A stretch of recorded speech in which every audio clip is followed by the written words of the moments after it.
السلام عليكم، ازيكم عاملين ايه؟ يا رب تكونوا كويسين.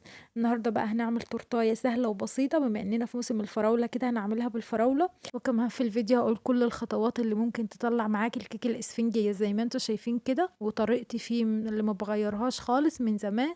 فماشيه بالطريقه دي وان شاء الله هتعجبك، وزي ما انتوا شايفين كده حاجه كده ما شاء الله احلى من بتاعه المحلات.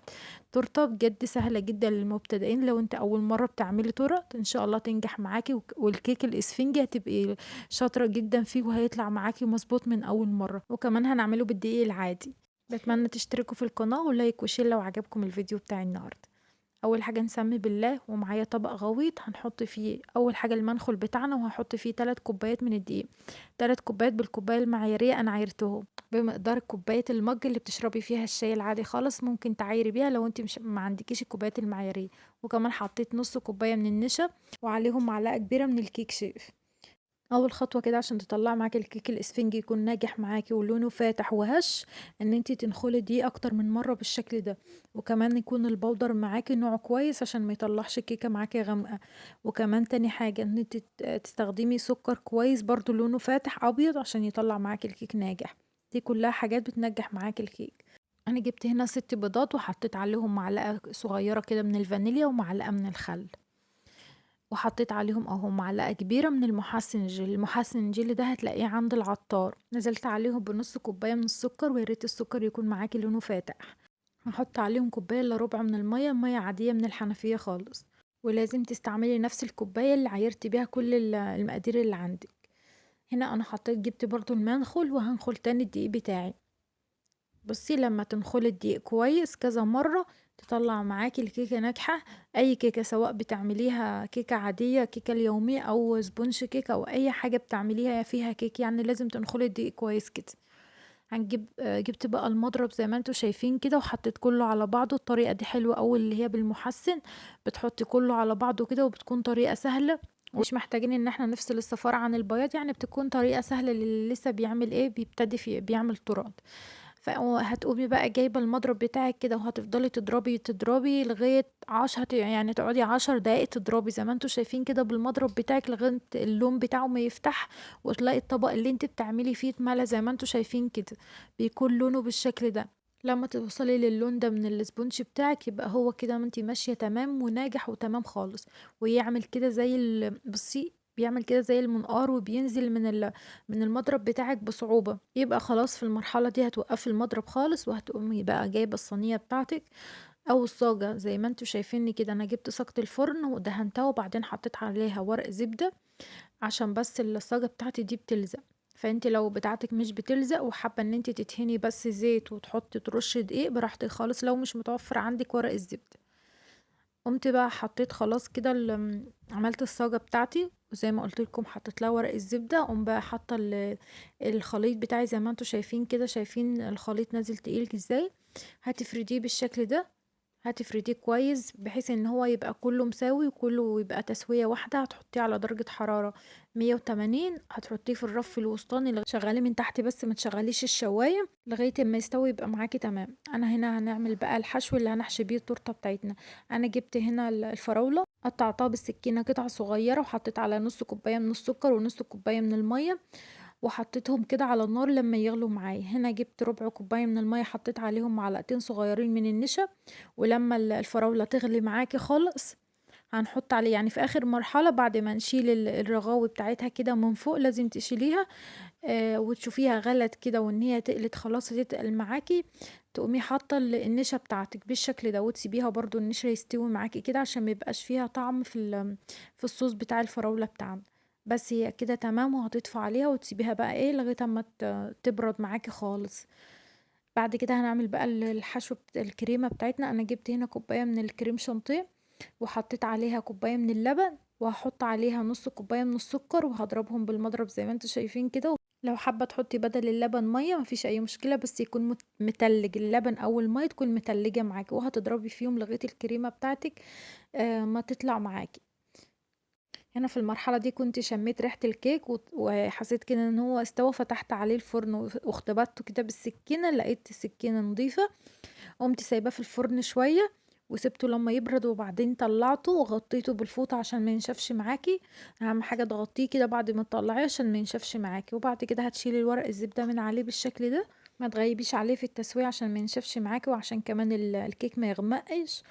بعد ما تشمي ريحته كده على طول تطفي عليه وتشوفيه برضو تختبريه. شايفين ما شاء الله انا كده جبته بعد ما برد خلص معايا، يعني انا سبته هنا ساعتين برد خالص، وبعد كده شلت الحروف زي ما انتوا شايفين كده ما شاء الله تحفة. يعني لونه فاتح وجميل جدا. هقسمه بس كده من النص، يعني هقسم الصاج بتاعي على نصين زي ما انتوا شايفين كده.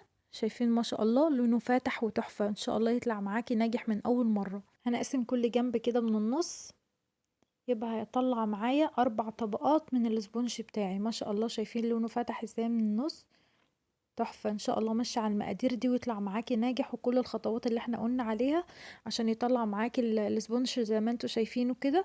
من اول مرة تعتمديه كده وتمشي بيه على الطريقة دي على طول يطلع معاكي بالحلاوة اللي انتوا شايفينها دي.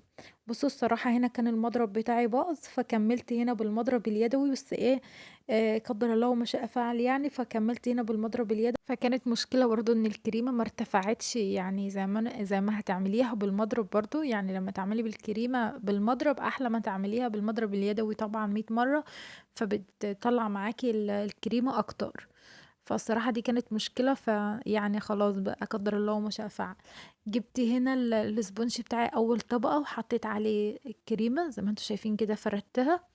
وهنا فردت عليها الحشو اللي احنا عملناه، البودنج بتاع الفراولة اهو. بالطريقة دي هتحطيه كده، وبعد كده هتجيبي الطبقة التانية ونفس الكلام، هتحطي الكريمة وتفرديها وهتحطي عليه الحشوة زي ما انتوا شايفين كده، وهتسويها بظهر المعلقة بحيث ان هي تدخل مع الكريمة كده وتبقى حاجة واحدة. يعني ايه هتستمري بقى على الطبقات بتاعتك لغاية ما تخلصيها واحدة ورا التانية لغاية ما تخلص معاكي بالشكل ده. مش هنسقي او اي حاجة، مش هنسقي الكيك خالص. انا صراحة ما بحبش ان انا اسقي الكيك عشان بيبقى طري وتحفة معايا، فما بحبش اسقيه. اللي حابب ان هو يسقيه بس انت كده كده هتحطي الحشوة بتاعتك، بيبقى فيها نسبة من المية يعني من السوائل شوية، فهتتشرب منها وهتبقى تمام يعني، وتقطع تبقى معاكي طرية وحلوة. خلاص كده خلصت كل الحشو بتاعتي وخلصت كل الطبقات. هبدأ ان انا بقى اجلسها كده بالكريمة بطريقة بسيطة كده بالمعلقة او اي حاجة عندك، اسباتيولا، وافردي بيها لغاية اما تفرديها وتسويها بالشكل ده. سهلة يعني سهلة جدا ومش هتحتاري ابدا انك تعمليها. بس جبت بقى السكافر وفضلت بقى ان انا اسويها بيه كده الطريقة ديت. اي حاجة عندك ممكن تسوي بيها، سوي بيها كده زي ما انتوا شايفين لغاية اما تبقى عندك شكل التورتاية بتاعتك منتظم كده وشكلها حلو بالشكل ده. خلاص كده بعد ما خلصتها جبت هنا السكافر اللي هو المشرشر، فقمت ايه مديها شكل بس كده من الجوانب ومن كل حتة. عايزة اقول لكم بقى ان انا كانت بعد الخطوة دي كنت بقى نفسي اعمل يعني كان في تزيين كده في دماغي كنت عايزة اعمله، بس ايه الكريمة زي ما قلت لكم كده ان هي ما كفتش معايا عشان المضرب معايا باظ، فكان في شكل في دماغي كده كنت عايزة اعمله. فالصراحة يعني كنت عايزة اعمل بقى وردات كده بالكريم شانتيه من فوق واحط عليها فراولة، بس ايه الحمد لله يعني عملتها تزيين بسيط مش مشكلة. بس انتوا بقى حاولوا ان انتوا تعملوا الشكل اللي انتوا عايزينه. هنا انا حطيت كده في الجوانب التورته، يعني قطعت فراولات شرايح كده وزي ما انتوا شايفين حطيتها على جوانب التورته من تحت، وحطيت بالشكل ده من فوق. يعني بقى انت ابدعي انت براحتك بقى في التزيين، حابه تحطي الفراوله بحالها كده زي ما انتوا يعني حابين شكل في دماغكم فاعملوها مع وردات كده من الكريمه هتكون شكلها حلو. بس انا قمت بقى حطيت بقى المتوفر عندي وخلاص، يعني اي حاجه تقضي معايا. خلاص بقى بعد ما خلصتها تعالوا بقى نقطع حته كده ونشوف شكلها من جوه. ما شاء الله حاجه كده بصي، حاجه كده بجد احلى من تشتريها من بره، وانتوا عارفين الاسعار غاليه بره عامله ازاي. شايفين لون الاسبونج بتاعي تحفه والحشوه ممتازه. شايفين والطعم طبعا مش عايزه اقول لكم يعني طعمها عامل ازاي، بجد ان شاء الله تعجبكم جربوها وسهله جدا. اي بنوته لسه بتبتدي ان هي نفسها تعمل تورتايه هتكون سهله والله، مش هتاخد معاكي اي وقت خالص. ان شاء الله اعملوا الطريقه دي في السبونج ويطلع معاكي بالحلاوه اللي انتوا شايفينها دي. تعالوا بقى ندوق منها حتة كده ونشوف الطعامة بتاعتها عاملة ازاي. شايفين ما شاء الله، حاجة كده بجد طعمها حلو أوي، والسكر بتاعها مظبوط، يعني ان شاء الله السكر بتاعها في كل حاجة احنا حطيناها سواء في الحشو او في الكريمة او عندك في الكيك بتاعك السكر مظبوط. يعني ماشي ان شاء الله على المقادير دي وهتطلع معاكي ممتازة. لو عندك بقى عيد ميلاد ونفسك تعملي تورتايه ما تشتريهاش، ان شاء الله هتكون موفرة جدا بالنسبة لك وبالدقيق العادي زي ما انتوا شفتوا، وهتكون سهلة جدا وتطلع معاكي بالحلاوة والجمال ده. كيك الاسفنجي ان شاء الله تبقي شاطرة فيه جدا ومش هيبقى صعب عليكي خالص. شايفين تزيينها بسيط كده زي ما قلت لكم، لو انت حابه بقى تزيني بالشكل اللي انت عايزاه. يا رب يكون الفيديو عجبكم النهارده. يا ريت لو عجبكم ما تستخسروش فيه اللايك، عشان بجد انتم متعرفوش ان الواحد بيتعب قد ايه في لما بينزل فيديو واحد. بتمنى كده تكوني حطيت اللايك الحلو بتاعك ودعمتيني، وشير مع اصحابك. ولو انت لسه مشتركتيش في القناه اشتركي وفعلي زر الجرس عشان كل ما انزل وصفه يوصلك اشعار بيه. واشوفكم تاني على خير في فيديو تاني جديد، واقول لكم السلام عليكم ورحمه الله وبركاته.